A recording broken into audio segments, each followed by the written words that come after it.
Jangan pusing, jangan bingung, jangan galau, jangan larut dalam kesedihan. Buat apa? Hidup kita ini gak lama, 60-70 tahun berakhir. Capek kita mikirin dunia, ujung-ujungnya juga mati.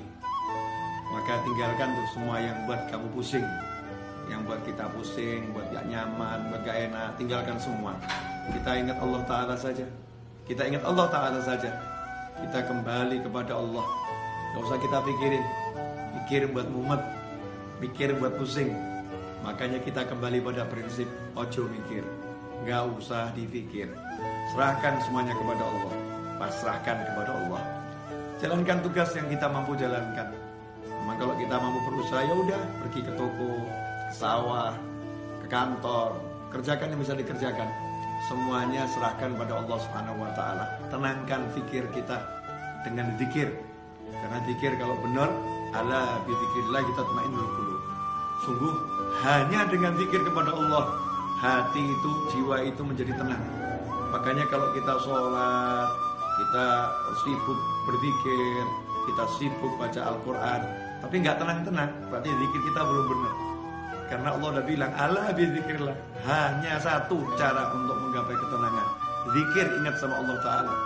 Yang sering terjadi dalam sholat kita nggak ingat Allah.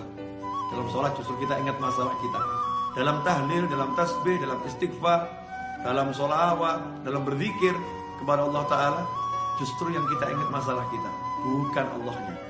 Tinggalkan tuh semua masalah, fokus pada Allah, pada Allahnya, zikirnya. Yang kita zikiri Allahnya, kita ingat Allahnya.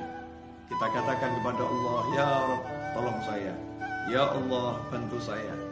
Berjalan terus, gak usah pikirkan masalah biar diselesaikan sama yang mengizinkan masalah itu sampai kepada kita. Kita pasrahkan kepada Allah, ya Allah, tolong selesaikan masalah saya. Lakukan yang diperintahkan Allah. Kalau kita bertakwa, Allah udah jamin, wa may yattaqillaha yaj'al lahu makhrajan wa yarzuqhu min haitsu la yahtasib. Siapa yang bertakwa kepada Allah, apa itu takwa? Laksanakan perintahnya, jauhi larangannya. Dan kita introspeksi diri, sejauh mana kita meninggalkan larangan Allah, dan bagaimana hati kita, tubuh kita terhadap apa yang diperintahkan Allah Subhanahu wa taala. Perbaiki itu. Seiring dengan perbaikan itu, maka lihat hasilnya. Yaj'allahu makhraja. Allah berikan untuknya, Allah jadikan untuknya, Allah munculkan untuknya makhraja, jalan keluar.